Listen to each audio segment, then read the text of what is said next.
Hello everybody, we've got a new developer blog from the old school RuneScape team for content poll 33. So, let's start off with the world switcher. An in-game world switcher that allows you to quickly jump from one world to another without having to re-enter your login information is an update that is often requested. As such, they would like to offer it on content poll 33. If it were to pass, the world switcher will be placed in the logout tab. This will give it a nice easy access without any changes being made to the game frame. Using this to quick hop worlds would of course have the same restrictions as logging out usually does. It would not be possible to log out in combat or any other circumstance where logging out is not usually possible.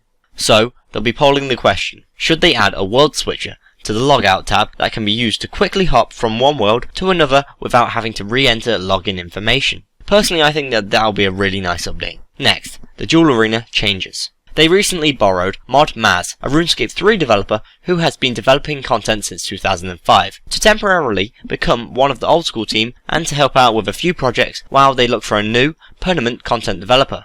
She's been working on bringing the Duel Arena up to speed and making it as robust as possible, as well as making the Duel Arena a more solid piece of content that would like to offer a couple of changes and new features to make dueling and staking a much more pleasant experience. As well as making the Duel Arena a more solid piece of content that would like to offer a couple of changes and new features to make dueling and staking a more pleasant experience. So, extending the challenge area. The area in which you challenge people to duels currently starts quite far into the grounds of the Duel Arena. They would like to change this so it's possible to challenge others to duels anywhere within the fenced bounds of the Duel Arena. Next, use previous rules and use save rules. A highly requested feature for the Duel Arena is the ability to set a particular set of rules in a single click. Such a feature can easily help reduce any risk of scams taking place at the Duel Arena, as well as speeding up the process of getting into duels in general. They'd like to offer the ability to both select the rules used in the previous duel, as well as the ability to save a custom set of rules and use these rules in a single click. So the questions they'll be asking when it comes to this poll will be, should they extend the bounds of the challenge area at the Duel Arena to include every part of the Duel Arena grounds? Should they add an option to the Duel Arena challenge interface that allows you to select rules used in your previous duel in a single click? And should they add an option to the Duel Arena challenge interface that allows you to save the currently selected rules and select them in a single click in future duels? So these sound like pretty solid ideas. I especially like the way that you can use previous or saved rules to reduce spamming and get into duels really quickly. And I kind of like the idea of having the whole Duel Arena as somewhere where you can just challenge people to fights, which for people that want to get into fights as fast as they can when they get to the Duel Arena sounds really good. Next, additional Grand Exchange slots. When creating the Grand Exchange, Mod Ash made sure to leave room for additional slots in the future. As a simple quality of life update, they would like to expand the number of Grand Exchange slots from 6 to 8. This upgrade would not impact free-to-play users, who would still have access to the usual 2 Grand Exchange slots. So the question they'll be asking in the up-and-coming poll will be, should they increase the number of Grand Exchange slots from 6 to 8? And this would not affect free-to-play. This sounds like a nice sort of small quality of life update. I feel it's not completely necessary, but then again I am someone that didn't really use the G a whole lot in RS3, and I'm still yet to use it in old school. But when I did use it in RS3, I usually managed to get along with just the 8 slots. Next, additional Dagonnoth King features. The Dagonnoth Kings are one of the most popular bosses in old school, offering both a challenging fight and some excellent rewards. There is a constant flow of players making their way through the dungeon of Waterbirth Island to take on the beasts. With how busy it can become, they'd like to offer a couple of small, quality of life features to make life a little easier when it comes to finding an available world. So first off, checking for players. In order to make it a simpler task to see if a world is free, they'd like to offer an option on the ladder that takes you down to the Dagonnoth Kings that will allow you to check how many players are currently in the boss room. This would make the process of hopping around worlds and finding an empty one both simpler and less disruptive to the players already killing the bosses. Next, the additional Dagonnoth King layers. They'd like to offer access to a second Dagonnoth King layer. By paying Askeladdin, found at the top of Waterbirth Island, a one-off fee of 500,000 coins, you would unlock access to this additional layer permanently. This layer would not be instant, but would be entirely separate from the existing set of Dagonnoth Kings, effectively doubling the number of available bosses on any world.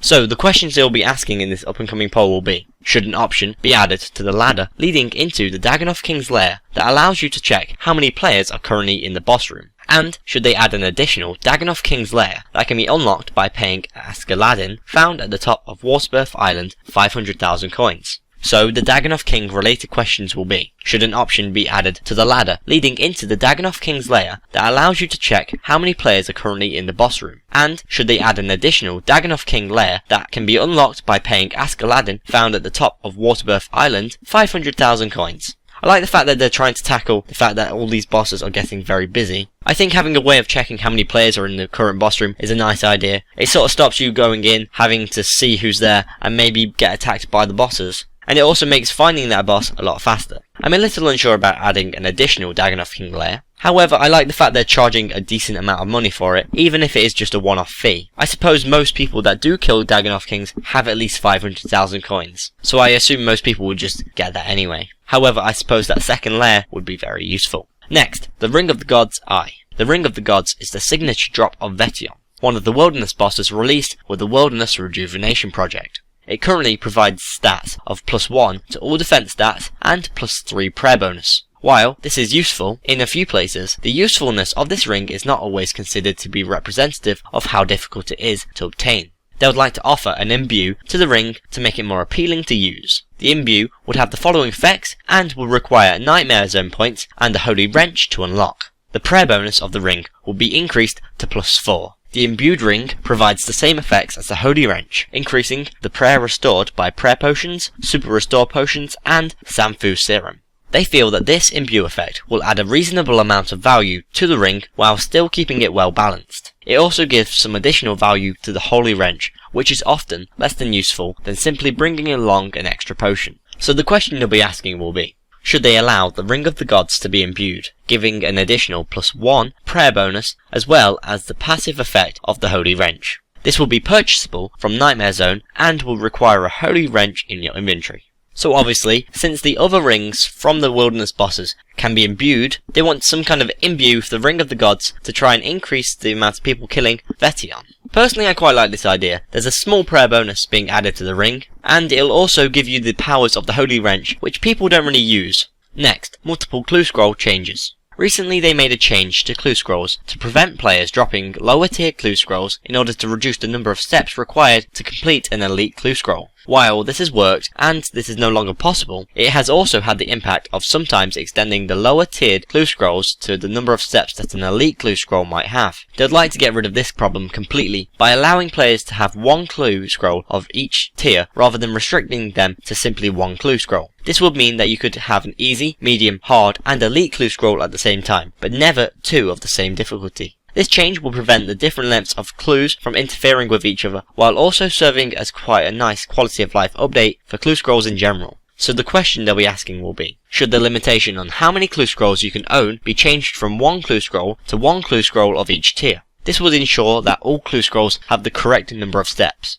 Now I remember when they did the big Treasure Trail expansion, this question was asked multiple times, and part of me is thinking, no, you can't have more than one clue scroll. But the other part of me is thinking this is a really nice quality of life update, and I feel it'll probably be a really good addition to the game. Next, farming tweaks. Over the past few months, they've had a fair few quality of life requests for farming. They'd like to offer a few of these relatively small changes in Content Poll 33. So they'll be asking, should the option on farming patches to rake, clear, cure, and prune be made the left click option? Should the Tool Leprechaun be able to convert weeds to banknotes? Should the aggressive vampire that wanders into the cannabis farming patch be prevented from doing so? Should the examine option on compost bins show how full they are? Should the Tool Leprechaun found at the farming patches just south of Falador be moved closer to the farming patches?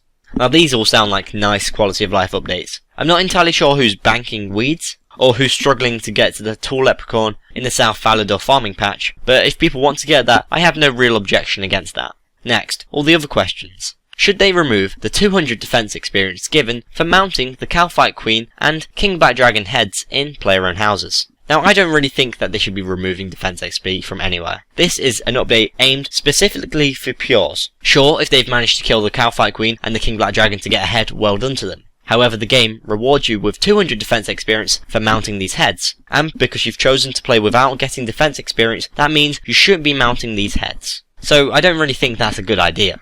Next, should the teleport to Sherlock, a reward for completing the Elite Kandarian Achievement Diary, be given unlimited daily uses? Now this sounds very useful. However, I don't like the idea of having unlimited daily uses to the teleport. Perhaps they could add the 30-minute timer, like they do with minigame teleports and the home teleport, then that will be seen as less powerful, but still really useful when you're trying to complete clues.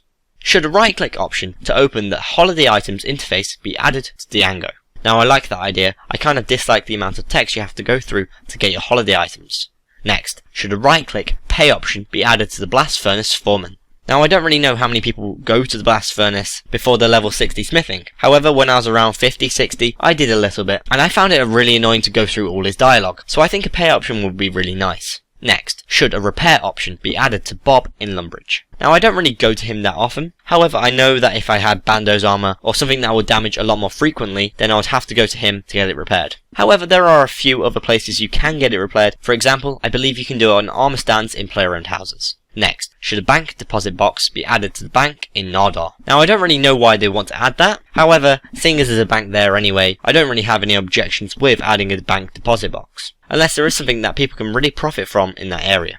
Next, should the upgraded Ibenstaff be named Ibenstaff U rather than Ibenstaff? Now that sounds like a nice, small quality of life update just to keep all the names of items quite consistent. However, in my head I'm slightly thinking it might be an unstrung Ibenstaff, even though I know that the Ibenstaff is a staff and not a bow. Next, should the minigame list found inside the Quest and Achievement Diary tab be ordered alphabetically? Now I think that's a nice quality of life update. I really don't know what order they currently are in, and it can be a bit of a pain trying to find the exact one you want. Next, should they add an option to clear your private messages? This will be found as a right click option where you currently toggle your private chat to on, friends or off. That sounds like a nice quality of life update. Sometimes your chat can really get spammed up. However, the 10-second timer has really helped there.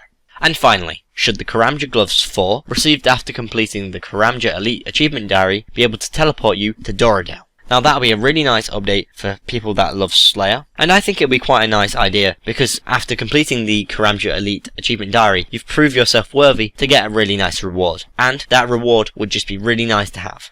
As always, they'll be taking all of our feedback into consideration before Content Poll 33 goes live, so be sure to let them know what you think. Whether it's on the forums, through Twitter, or anywhere else you can message the old school team, they want to hear what we've got to say. Personally, I think this will be quite a nice content poll. There's a few things here and there I'm a bit unsure about unlimited teleports to Sherlock, and I'm really quite opposed to the 200 defense experience removal from the construction heads. The majority of things I think are fine, and I really can't wait for the World Switcher. I'm one of those players that really is opposed to the sort of OS buddy client, simply for the fact that there's certain features, such as the World Switcher, which just puts people using the vanilla client at a huge disadvantage. If you've got any feedback for them, make sure you get to them through the forums, Twitter or anywhere else you can message them, and if you want to discuss this with me, please comment below. If you want to see the last developer blog they released, please click here. It's all about a new website proposal. And if you want to know what's happening this month in May, please click here for the old school month ahead post. If you've enjoyed this video, please like and share, and if you want to keep up to date with the old school RuneScape updates, DevBlogs and polls, please subscribe. I've been Lewis, thanks for watching, goodbye.